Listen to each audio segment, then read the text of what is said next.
mahalagang matutunan natin ang kasaysayan ng panitikan sa panahon ng mga Espanyol.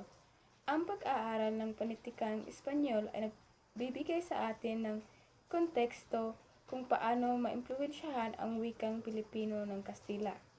Ito ay nagbibigay daan sa pagbuo ng kasalukuyang wika at panitikan ng bansa.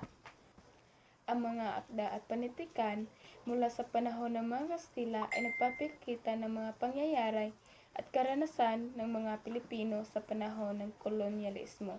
Ito ay nagbibigay sa atin ng kamalayan sa mga pangyayari, pagbabago at pagkikibaka ng ating mga ninuno.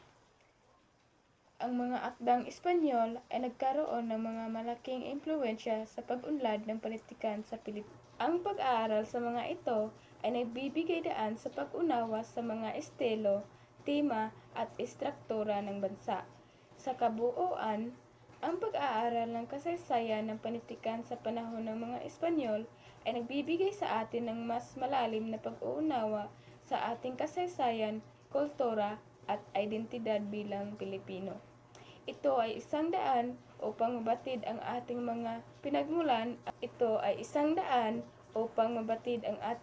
pinagmulan. At mapalakas ang ating pagkakilanlan bilang isang Pilipino.